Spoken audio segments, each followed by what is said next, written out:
మన ఎంపీ క్రైస్తవ ఎంపీ, దేశానికే ఏకైక ఎంపీ క్రైస్తవుల పక్షాన రాబర్ట్ గారు. ఏ సమస్యలున్నా రాబర్ట్ గారు రాహుల్ గాంధీని ప్రతి రాష్ట్రానికి క్రైస్తవుల పక్షాన పంపుతారు. సోదరుడు దీపక్ జాన్ గారు, విమల్ గారు ఎక్కడ ఉన్నారు?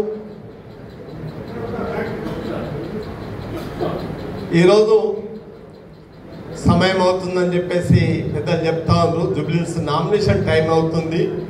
ఈ కార్యక్రమాన్ని మోహన్ అన్న గారు ప్రతి మీటింగ్ను సక్సెస్గా నడుపుతారు. ముఖ్యంగా మీరే మా క్రైస్తవులు లెక్కండి అనుకుంటా. మీరు ఏది పట్టినా ఏం చేసినా అది సక్సెస్ అవుతుంది. కాబట్టి వేదిక పైన ఉన్న అందరికీ పేరు పేరున, ముఖ్యంగా జూబ్లీహిల్స్ నాయకులు రావడం చాలా సంతోషం. సోదరుమణి శ్రావంతి గారు కూడా, సిస్టర్ కూడా, మేము ఎన్నడూ కూడా మిమ్మల్ని తక్కువ అంచనా వేస్తారేమమ్మా, ముందే మిమ్మల్ని పెట్టుకొని పోతామని చెప్పేసి మీతో మనవి చేస్తున్నాను. ఈరోజు మీటింగు క్రైస్తవులు అదృష్టంగా భావిస్తాం.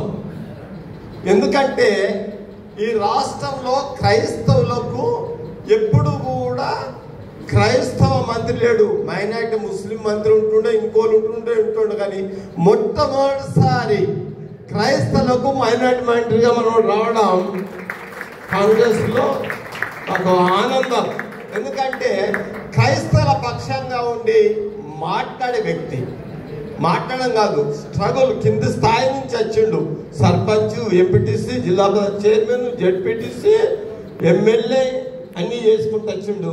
ప్రతి సమాజంలో ఎవరు ఎక్కడ అన్నది తెలిసిన వ్యక్తి, మంచి అవగాహన వ్యక్తి, అందరిని కలుపుకుపోయే వ్యక్తి, అందరినీ కలుపుకుపోయే మంత్రి మాకు మన ముఖ్యమంత్రి రేవంత్ రెడ్డి ఇచ్చిన ధన్యత అని చెప్పేసి మనం చేస్తున్నాం. ఈరోజు మాకు మేము అదృష్టంగా భావిస్తున్నాం.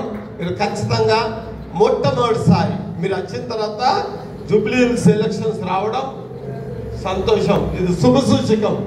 మీ ఆధ్వర్యంలో ఖచ్చితంగా క్రిస్టియన్స్, మైనార్టీలు అందరు కలిసి ఎక్కువ మట్టుకు కాంగ్రెస్కు 100% కూడా ఏనికి సిద్ధంగా ఉన్నారు. మీరు రావడం చాలా సంతోషం అని చెప్పేసి మనం చేస్తున్నాను. ముఖ్యమంత్రి కూడా మిమ్మల్ని మంత్రిగా ఇచ్చినందుకు మనం అందరము ధన్యవాదాలు చెప్పవలసిన అవసరం ఎంతైనా ఉంది. అట్లే కాకుండా ఈరోజు వచ్చిన వారు చాలా గొప్ప వ్యక్తులు వచ్చారు. క్రైస్తవులు అంటే భూమినే తలకిందులు చేసే వాళ్ళు క్రైస్తవులు. మీరు ప్రార్థన అంటే క్రైస్తవులు అంటే జూబ్లీహిల్స్కు, హైదరాబాద్కి కాదు, క్రిస్టియన్స్ అంటే ప్రపంచంలో అందరికీ మనమంతా ఒకటే. మీరు ప్రార్థన ఉన్న ఓట్లుండే కాదు, మీరు గిట్ట ప్రార్థన చేస్తే ఒక్కొక్క వేవి, ఇక్కడ ఉన్న వాళ్ళు ఒక్కొక్కరు ప్రార్థన చేస్తే ఒక్కొక్క వేవి ఓట్లు పడతాయి. అక్కడ ఎన్ని పడతాయి? మీరు మీరు మీ మాటను దేవుడు మాటను స్థిరపరుస్తా అంటాడు. కాబట్టి మీరు గొప్పలు, కాబట్టి మీ ప్రార్థన వల్ల ఖచ్చితంగా జూబ్లీ అసెంబ్లీ ఎలక్షన్లో గెలిచి మరొకసారి ప్రూవ్ చేసుకోండి. ఎందుకంటే విశ్వనాథం గారు వచ్చారు ఈరోజు. ఇది రెండో ఎలక్షన్, మాకు బై ఎలక్షన్స్. మొట్టమొదటి కంటోన్మెంట్ ఎలక్షన్లో విశ్వనాథం గారే ఇన్ఛార్జ్. కంటోన్మెంట్ ఎలక్షన్ అంతా నడిపింది తననే, మళ్ళీ తనకే బాధ్యత ఇచ్చారు. మీరు లెక్క అయిండు, మీరు ఖచ్చితంగా మళ్ళీ దీన్ని కూడా రిజల్ట్ ఖచ్చితంగా వస్తుంది. కాబట్టి వారు కూడా ఉండడం చాలా సంతోషం. రాబర్ట్ ఎందుకో ఇది అనుకోకుండా మీరు సపరేట్ వచ్చారు. ఇంకా మీరు ఇద్దరు కలిసారు, ఇద్దరు టమిలియన్స్ కలిసినట్టు మాకు దోకలేదు. కాబట్టి